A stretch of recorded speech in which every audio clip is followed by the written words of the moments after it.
Assalamualaikum warahmatullahi wabarakatuh.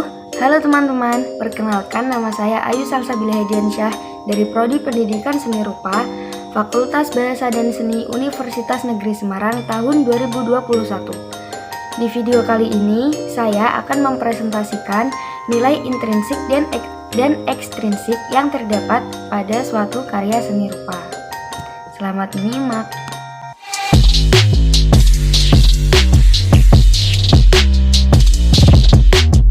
Nilai intrinsik karya seni berarti kualitas, sifat, atau nilai yang terdapat pada bentuk fisik karya seni tersebut yang menimbulkan rasa atau kesan keindahan. Aspek fisik yang terdapat pada nilai intrinsik karya seni meliputi unsur-unsur rupa seperti garis, bidang, warna, gelap terang, ruang, dan juga tekstur.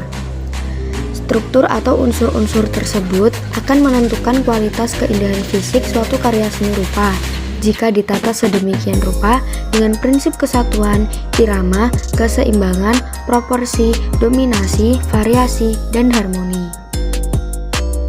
Sedangkan nilai ekstrinsik karya seni rupa sendiri yaitu nilai yang ada di luar karya seni, sehingga yang dimaksud yaitu kualitas atau harga yang berada di luar suatu perwujudan fisik. Nilai ini dapat pula disebut dengan nilai simbiolis yang memiliki makna, pesan, atau harapan-harapan di luar bentuk fisiknya. Di video kali ini saya akan menjelaskan tentang nilai-nilai ekstrinsik dan intrinsik dari sebuah karya seni lukisan yang berjudul Penangkapan Pangeran Diponegoro. Lukisan ini dibuat oleh Raden Saleh pada tahun 1857 dengan media cat minyak. Pertama-tama saya akan menjelaskan unsur ekstrinsik pada lukisan ini. Dalam lukisan ini, Raden Saleh menggambarkan kejadian di mana para Belanda menangkap Raden Saleh pada bulan Ramadan saat ingin melakukan gencatan senjata. Lukisan tersebut menggambarkan kejadian ketika Belanda bertemu dengan Pangeran Diponegoro. Namun ternyata pihak Belanda mengkhianati dengan menangkap Pangeran Diponegoro dan pengikutnya yang saat itu terlihat tidak membawa senjata apapun karena pada posisi gencatan senjata. Dalam lukisan tersebut, wajah Pangeran Diponegoro digambarkan menahan marah karena dikhianati oleh pihak Belanda. Dan juga para pengikut Pangeran Diponegoro yang memakai belangkon disebutkan adalah perwujudan dari Raden Saleh yang menunjukkan dukungan terhadap Pangeran Diponegoro. Lukisan ini juga dibuat ulang oleh Raden Saleh setelah seorang Belanda yang melukiskan penangkapan Pangeran Diponegoro, namun dari sisi yang berseberangan.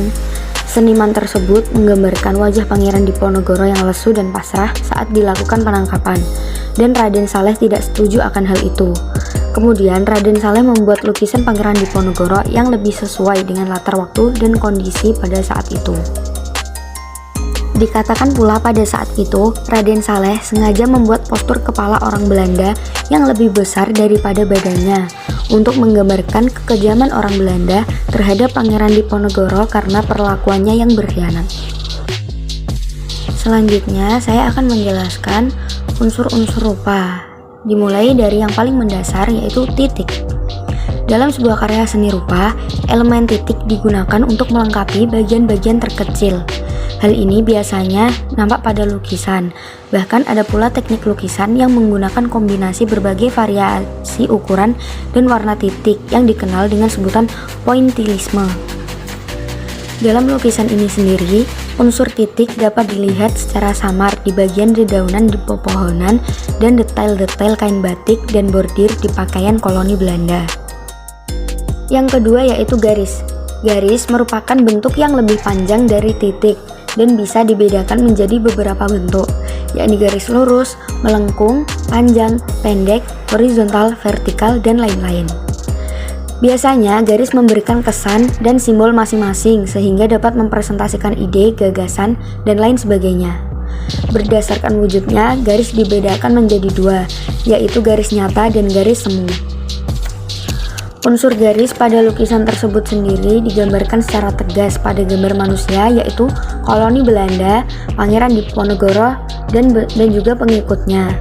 Garis-garis yang kasar dan tajam terlihat sebagai perwujudan ketidaksetujuan Raden Saleh terhadap lukisan penangkapan Pangeran Diponegoro versi seniman Belanda.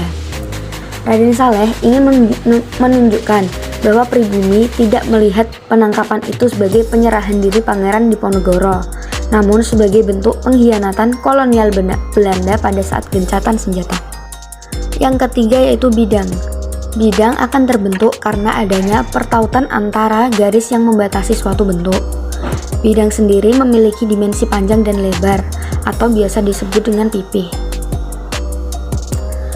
Unsur bidang yang terdapat dalam lukisan ini adalah bidang 3 dimensi yang tergambar secara datar. Ada geometris atau bersudut di bagian atap rumah, lalu bidang bebas untuk menggambarkan garis-garis manusia dan alam. Unsur yang keempat yaitu bentuk. Bentuk merupakan wujud atau ejawantah dari karya seni tersebut ketika berada di alam dan tampak nyata. Bentuk biasa disebut juga sebuah unsur yang kompleks karena mempunyai 3 dimensi, yaitu panjang, lebar, dan tinggi, yang digabung menjadi satu sehingga membentuk sebuah volume atau isi. Pada umumnya bentuk dibedakan menjadi 2, yaitu bentuk beraturan dan bentuk tidak beraturan. Bentuk yang digunakan dalam lukisan ini adalah bentuk geometris untuk bagian bangunan yang berbentuk silinder dan bentuk bebas untuk penggambaran manusia dan hewan serta alam.